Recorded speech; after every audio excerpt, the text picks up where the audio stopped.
What are you guys doing, Zappos? We're playing. We've removed titles. We've created this fun, crazy, wacky environment. We do some team time things in the evening. If you're lucky enough to get an interview, and if you're good enough to get hired, we'll pay you $4,000 to quit after training. We want to see that you're committed to this culture, this playful culture that exists in our organization. Companies travel from all over, pay $4,000 to learn how to play. They're laughing all the way to the bank. They've gone from $1 million in sales to $1 billion in sales in a few short years. Herb Kelleher broke the airline industry mold years ago by putting employees first. And that's one of the reasons why we're one of the few airlines that hasn't filed for bankruptcy in the last decade and a half. Do you know how I know it's new? It's still in the package? Thank you, Joe. And apparently you didn't find that as funny as I did. And that's the thing about humor. Humor isn't universal, but play is, right? Play is. This principle is called self-deprecating humor. The ability to laugh at ourselves and laugh at our mistakes. I told my wife yesterday, you need to embrace your mistakes. She cried, then she hugged me.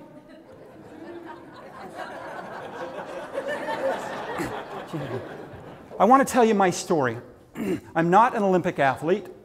I'm not a Navy SEAL. I haven't survived an avalanche. I'm an ordinary guy, like most of the people in this room, who made an extraordinary discovery, and it changed my life. It's extended my reach. It's increased my impact and my influence. I've had the opportunity to travel the country sharing a message of leadership, of productivity, and it's changed my life.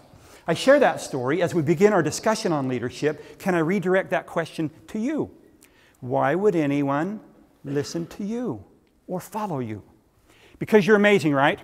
I'm going to share 4 principles that will enable you to be even more amazing in the great work that you do.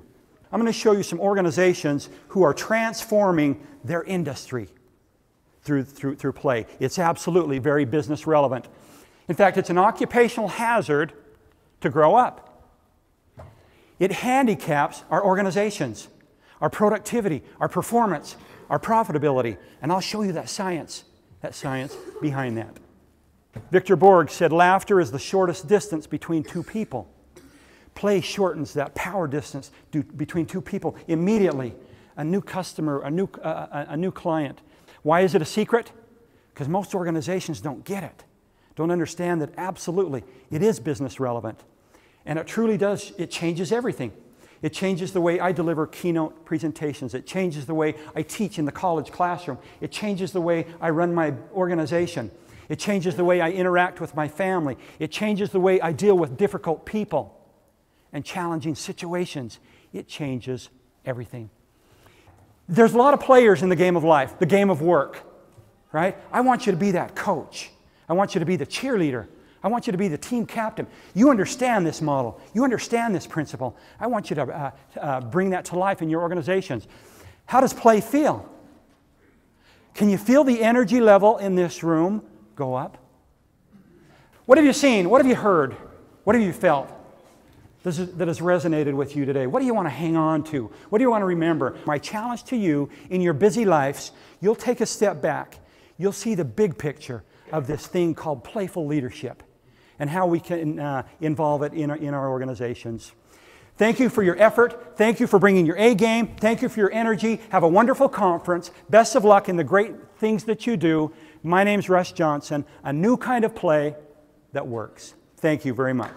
Thank you. Thank you. Thank you. Thank you.